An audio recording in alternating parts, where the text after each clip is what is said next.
One person has been pronounced dead and at least 10 are missing after a landslide occurred on the Italian island of Ischia. Leaders join President Volodymyr Zelensky in Kyiv as Ukraine launches a summit to reignite grain exports.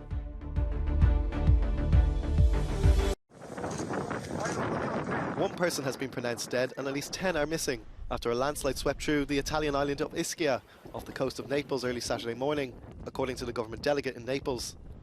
Rescue teams continue their mission and predict a complicated night of searches hampered by weather conditions.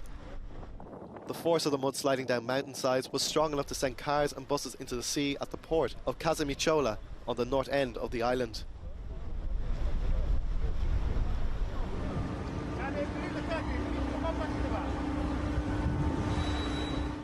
Ischia is located off the Gulf of Naples and recorded torrential rains which led to flooding that violently swept through everything in its path in the municipality of Casamicciola. In just 6 hours, Ischia recorded 126 millimeters of rain, the highest figure in the last 20 years. The governor, Vincenzo De Luca, said he asked the Italian government to declare a state of emergency.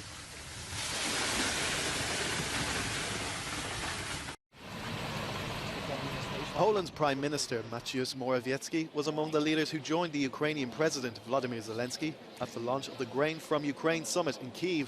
In a bid to deliver to Africa's poorest countries, the initiative hopes to reignite grain exports, following major disruptions of shipments of Ukrainian grain worldwide due to Russia's invasion of the country. The summit was launched in the presence of political leaders from Poland, Lithuania, Hungary and Belgium. Ukraine will fulfill its export obligations regarding the supply of grain and other agricultural products to the world market. Ukraine is fighting for our life and fighting for the life of other nations so that they be free of slavery and hunger.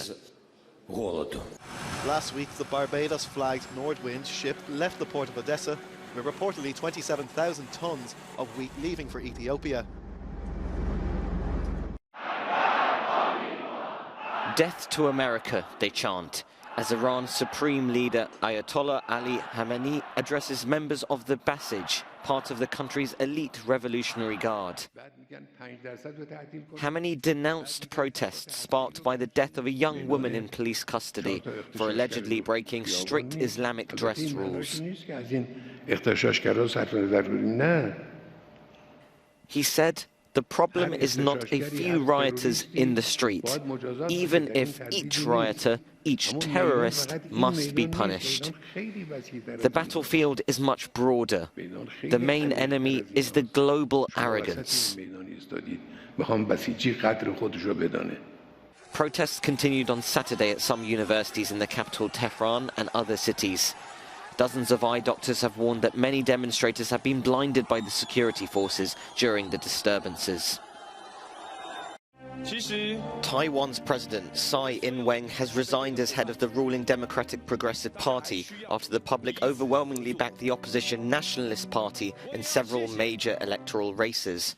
While the president focused on concerns over the self-ruling island's relationship with China, which considers the territory as part of its own, many local experts think that it was not a big electoral issue. France became the first nation to qualify for the last 16 at the World Cup in Qatar.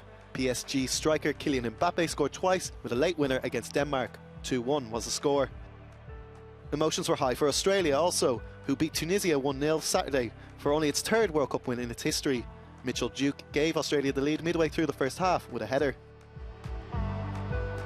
France now leads Group D with a full 6 points. Australia is next with 3 points, while Denmark and Tunisia trail with just 1 point each.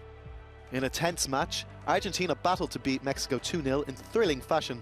A Lionel Messi goal just after the hour mark, followed by an Enzo Fernandez strike, secured the victory.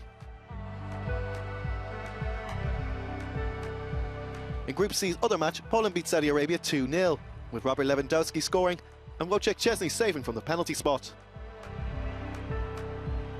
Poland and Argentina face off in the group's final round of matches, in a group that is still wide open.